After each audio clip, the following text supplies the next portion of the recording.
प्रणाम प्रणाम। लोग कहते हैं कि वकील का पैसा ही झूठ का पैसा है। घोड़ा घास से यारी करेगा तो क्या खाएगा? वकील झूठ नहीं बोलेगा तो क्या कमाएगा? बात ऐसी नहीं है। वकील भी सच्चे हो सकते हैं, अच्छे हो सकते हैं। गांधी जी, मोहनदास करमचंद गांधी ऐसे ही वकील थे। दादा मावलंकर, गणेश वासुदेव मालवलंकर ऐसे ही वकील थे। जाजू जी से कृष्णदास जाजू ऐसे ही वकील थे। ये लोग हमेशा सच्चे मुकदमे देते थे। यदि बीच में कहीं इनको पता चल जाता कि मुकदमा झूठा है तो वहीं उसे छोड़ देते। साथ ही इस बात की कोशिश करते कि लड़ने वाले पक्ष जहां तक हो लड़े नहीं, आपस में मिल जावे। सच्चा और अच्छा वकील ऐसा ही करता है। गांधी जी को अफ्रीका में एक मुकदमा मिला, लाखों की संपत्ति का मामला था। मुकदमा चलाने वाला पक्ष जीत गया। तभी गांधी जी को पता चला कि इसमें हिसाब किताब की कोई गड़बड़ी है। उन्होंने कहा कि मैं इसे जाहिर कर दूंगा, फिर फैसला कुछ भी हो। उनका बड़ा वकील गुर्राया, तब मैं इसमें वकालत नहीं करूंगा। ठीक है, आप मत करो, मैं करूंगा, गांधी जी ने कहा। जज को गांधी जी ने सारी बातें विस्तार से बता दी। जज भी मान गया, फैसला विपक्ष में दे दिया। सत्य की विजय हुई। जी, तो सत्य का पालन। तो किसी का कोई प्रश्न हो तो प्रश्न करें।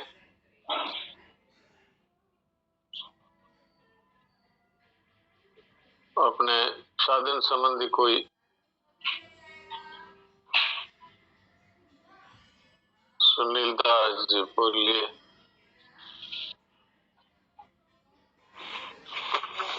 महाराज जी राम राम। राम राम। महाराज जी, आज जो चर्चा हो रही थी कि जीने की इच्छा भी नहीं करनी चाहिए और मरने की इच्छा भी नहीं करनी चाहिए, तो जीने की इच्छा तो हम लोग इसलिए कर रहे हैं कि इस मनुष्य शरीर से कुछ भगवत भांजन हो जाए। हाँ, तो भगवत प्राप्ति के लिए अगर शरीर मिला है और उसके लिए यदि साधन कर रहे हैं तो जितने दिन अपने को मिला है उतने दिन में ही भगवत प्राप्ति हो सकती है। और कितना जिएंगे, और ज्यादा जिएंगे तो ज्यादा प्राप्ति कर लेंगे, ऐसा तो है नहीं। और अगर हम जीने की इच्छा रखेंगे तो ज्यादा जी पाएंगे, ये बात तो है नहीं। अगर ये बात होती तो फिर भी आपकी बात मान लेते कि भाई मनुष्य जीवन है, कि भगवत प्राप्ति के लिए मिला है, इसलिए और इच्छा करते हैं कि और चाहिए। लेकिन ये तो इच्छा करने से भी और जिएंगे नहीं, तब फिर इच्छा करने का क्या फायदा है? भगवत प्राप्ति अगर करना चाहे तब तो ये संतों का ये कहना है कि मानव जीवन इतना हमको मिला है, इसमें 3-4 बार भगवत प्राप्ति कर सकते हैं, ऐसा संतों का कहना है। और स्वामी सनातन जी महाराज का तो ये कहना है कि ये परमात्मा की प्राप्ति तत्काल हो सकती है। स्वामी जी महाराज भी ये कहा करते थे तत्काल हो सकती है। तो फिर इसके लिए जीने की इच्छा करके हम और ज्यादा जिएंगे तो भगवत प्राप्ति कर लेंगे। अगर इच्छा करने से अगर उम्र बढ़ जाती तो ठीक है आपकी बात कि भाई इच्छा करो। तो इसलिए जितना श्वास दिया है उससे एक श्वास भी ज्यादा आएगा नहीं, एक श्वास भी कम आएगा नहीं, तो इच्छा करने का क्या फायदा है, ये तात्पर्य कहने। प्रयत्न अपना इच्छा तो प्रयत्न का है ना महाराज जी। प्रयत्न तो रहता है कि अगर देह बचा रहे तो कुछ भजन हो जाए, ये अच्छा तो आप कितना प्रयत्न करके देह को बचा लेंगे क्या? मतलब सावधानी रख के बीमार नहीं होंगे, ये नहीं होंगे। वो तो उसके लिए मना नहीं है, उसके लिए मना नहीं है। सावधानी रख सकते हैं, भोजन सही कर सकते हैं, आहार विहार को सही रख सकते हैं। अपने आप को स्वस्थ रखने की दृष्टि से यदि शरीर के रख रखाव किया जाए तो कोई पाप नहीं है। लेकिन ज्यादा जी जाएंगे, ये चाहे कितना ही स्वस्थ शरीर हो, ज्यादा जी जाएंगे ये तो संभव नहीं है ना। स्वास्थ्य तो गिनती की है, वो फिक्स है, एक भी ज्यादा कमाएगा नहीं। हाँ, शरीर को ठीक रखना है, ये कर्तव्य है अपना, जरूर ठीक रखना चाहिए, अपनी कोशिश जरूर करनी चाहिए। पर आज तक इतने शरीर को स्वस्थ रखने वाले लोग हुए, कोई भी 200-500 साल जीता हुआ नहीं नजर आया। तो स्वास्थ्य तो फिक्स है, इसलिए इच्छा करने का कोई फायदा नहीं है। हाँ, अच्छे ढंग से शरीर को स्वस्थ रखने की कोशिश करना, इसमें कोई पाप नहीं। जी जी महाराज, प्रणाम महाराज। नारायण नारायण। और किसी का कोई प्रश्न है तो प्रश्न कर सकते हैं।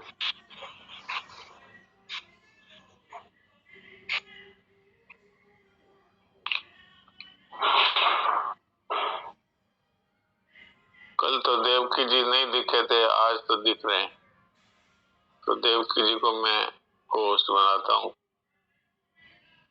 कि वो शरणानंद जी महाराज का। अच्छा, आज तो साधक संजीवनी है। देवकी जी, आपका साधक संजीवनी है ना? हाँ है, नारायण नारायण है। नारायण नारायण। तो साधक संजीवनी निकाल लीजिए और जहाँ से छोड़ा था पिछली बार वहां से शुरू करिए। अध्याय दूसरा 29वां श्लोक। अच्छा, 29वें श्लोक से आश्चर्यवत पश्यति कश्चिदेन। आश्चर्यवत पश्यति कश्चिदेन माश्चर्यवत वदति तस्यैव स्थाने। आश्चर्य वच्चेन मन्ये शृणोति श्रुत्वाप्येनं वेद न चैव कश्चित्। कोई इस शरीर को आश्चर्य की तरह देखता अनुभव करता है, और वैसे ही दूसरा कोई इसका आश्चर्य की तरह वर्णन करता है, तथा अन्य कोई इसको आश्चर्य की तरह सुनता है, और इसको सुनकर भी कोई नहीं जानता, अर्थात यह दुर्विज्ञ है। जी, शरीरी की बात हो रही है, शरीरी आत्मा जो है उसकी बात हो रही है। जी, तो इसमें कहाँ तक पढ़ा था अपन ने? ये आश्चर्यवत पश्यति कश्चिदेनम पढ़ा था, पश्यति पढ़ा था। अच्छा अच्छा, तो अब आश्चर्यवत वदति पढ़िए। हाँ, वदति तथैव स्थाने। ऐसे ही दूसरा पुरुष इस देही का आश्चर्य की तरह वर्णन करता है, क्योंकि यह तत्व वाणी का विषय नहीं है।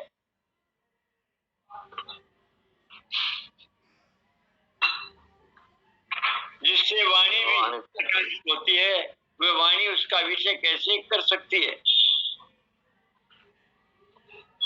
हाँ, फिर भी कुछ महापुरुष है वो तत्व का वर्णन करते हैं। हाँ, तो वह तो शाखा चंद्र न्याय की तरह वाणी से इसका केवल संकेत ही करते हैं, जिससे सुनने वाले का लक्ष्य इधर हो जाए। हाँ, तो ये शाखा चंद्र न्याय किसको कहते हैं? देखो कि हम लोग जैसे द्वितीय का चंद्रमा है, तो द्वितीय का चंद्रमा बहुत ही पतला होता है, तो उसको देखने के लिए और कोशिश करते हैं तो दिखाई नहीं देता है। तो अब लोग ये कहते हैं कि देखो सामने जो पेड़ दिख रहा है, उस पेड़ की जो ऊपर ही ऊपर की टहनी है उससे 2 अंगुल ऊपर चंद्रमा है, ऐसा कहते हैं। तो न तो वो टहनी से 2 अंगुल ऊपर है, और फिर भी हम उसको ऐसा बोलने से उसकी दृष्टि उसके ऊपर पड़ जाती। क्योंकि वो क्या उस टहनी से चंद्रमा 2 अंगुल ऊपर है? वो तो कहाँ है, आकाश में है, और ये टहनी है यहाँ नीचे है। फिर भी इसको समझाने के लिए ऐसा कहते हैं तो उसकी दृष्टि वहां पर पहुंच जाती है। इसी तरह से ये जो जाली वाले गेट के ताला लगा हुआ है, जाली वाले गेट, ये जो शरीर ही है, नहीं करना है, लकड़ी वाला बंद, जाली वाले शरीर अर्थात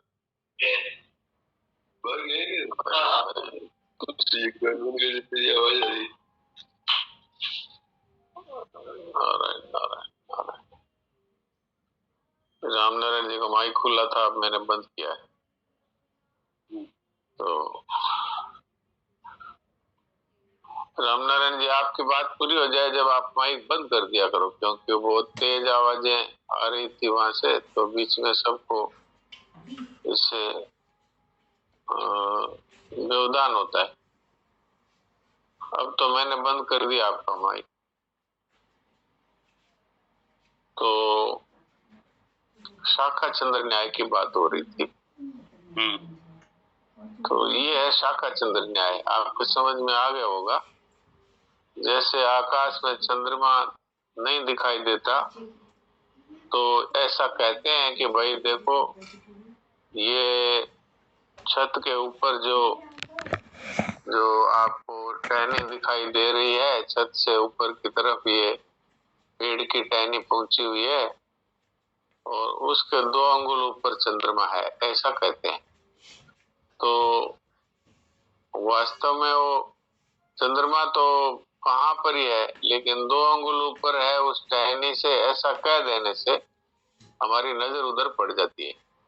तो एक तरह का संकेत मात्र है। अब आत्मा को समझाने के लिए शब्द है वो पर्याप्त नहीं है, क्योंकि ये आत्मा है, ये वाणी का विषय नहीं है, ये मन का विषय भी नहीं है, ये बुद्धि का विषय भी नहीं है। जिससे वाणी है, मन है, बुद्धि प्रकाशित होते हैं, वो सब इसको कैसे प्रकाशित कर सकते हैं, कैसे वर्णन कर सकते हैं? फिर भी महापुरुष लोग संकेत रूप से इसका वर्णन करते हैं शब्दों में, तो ये आश्चर्य की तरह इसका वर्णन होता है। जी आगे पढ़िए। जो महापुरुष इस तत्व का वर्णन करता है वह तो शाखा चंद्र न्याय की तरह वाणी से इसका केवल संकेत ही करता है, जिससे सुनने वाले का इधर लक्ष्य हो जाए। अतः इसका वर्णन आश्चर्य की तरह ही होता है। यहाँ जो अन्य पद आया है उसका तात्पर्य ये नहीं है कि जो जानने वाला है उससे ये कहने वाला अन्य है, क्योंकि जो स्वयं जानेगा ही नहीं वह वर्णन क्या करेगा। अतः इस पद का तात्पर्य यह है कि जितने जानने वाले हैं उनमें वर्णन करने वाला कोई एक ही होता है, कारण कि सब के सब अनुभवी तत्व के महापुरुष उस तत्व का विवेचन करके सुनने वाले को उस तत्व तक नहीं पहुंचा सकते। उसकी शंकाओं का, तर्कों का पूरी तरह समाधान करने की क्षमता नहीं रखते। अतः वर्णन करने वालों की विलक्षण क्षमता का द्योतन करने के लिए यह अन्य पद दिया गया है। इसमें ये बात भगवान बताना चाहते हैं, आश्चर्यवद पश्यति आश्चर्यवद वदति तथैव चान्य। यहाँ पर ये कहना चाहते हैं कि बहुत सारे महापुरुष हैं जिन्होंने इस तत्व को अनुभव कर लिया अर्थात जान लिया, लेकिन सब में ये क्षमता नहीं होती है कि वो इसका शब्दों में वर्णन कर सके। भाई हर एक आदमी वक्ता तो नहीं होता ना। मान लो तत्व का बोध तो हो गया, लेकिन अब उसको समझाने का तरीका सबका अलग अलग होता है, तो सब में समझाने का उतना तरीका नहीं होता, उतनी क्षमता नहीं होती। ये भगवान यहाँ कहना चाहते हैं कि कई महापुरुष हैं जो उस तत्व को जान जाते हैं, लेकिन फिर वो दूसरे को उस तत्व तक पहुंचा पाने में समर्थ नहीं होते। उसकी शंकाओं का, उसके तर्कों का पूरा समाधान नहीं कर पाते। इसलिए कोई एक महापुरुष ही उनमें होता है जो वर्णन करने की विलक्षण क्षमता रखता है। इसलिए कहा कि आश्चर्यवत वदति, जो जानने वाला है वो भी इसको आश्चर्य की तरह कहता है। ये बात भगवान यहाँ बताना चाहते हैं। आगे पढ़िए। आश्चर्य वचन मन्य सिनोति, दूसरा कोई इस देही को आश्चर्य की तरह सुनता है।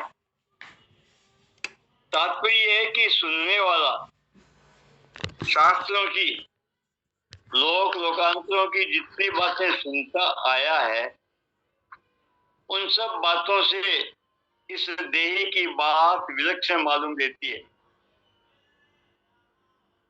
कारण कि दूसरा जो कुछ सुना है वह सब का सब इंद्रियां, मन, बुद्धि आदि का विषय है, परंतु यह देही इंद्रियों आदि का विषय नहीं है। प्रत्युत यह इंद्रियों आदि के विषय को प्रकाशित करता है। अतः इस देही की विलक्षण बात ये आस्तिक से सुनता है।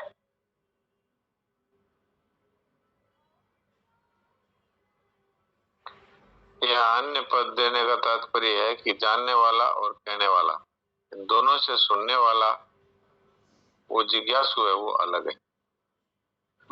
तो यहाँ पर सुनने वाले जो हैं उनको भी बड़ा आश्चर्य होता है इस आत्म तत्व को जब सुनते हैं, आत्मा के बारे में। तो और बहुत सारी बातें सुनते आए हैं, शास्त्रों की बातें हैं, कथा है, बहुत सारे इतिहास है, ये सुनते हैं तो ये तो समझ में आते हैं, लेकिन इस आत्मा की बात है वो उन सब से एक अलग विलक्षण मालूम देती है।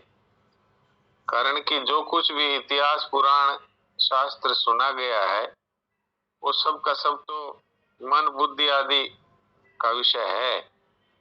इंद्रियां, मन, बुद्धि है, वो उसको समझ सकते हैं, परंतु ये आत्म तत्व है, ये इंद्रियों का, मन, बुद्धि आदि का विषय नहीं है, बल्कि ये इंद्रियों आदि को प्रकाशित करने वाला है। अतः ये जो कोई भी इसको सुनता है वो भी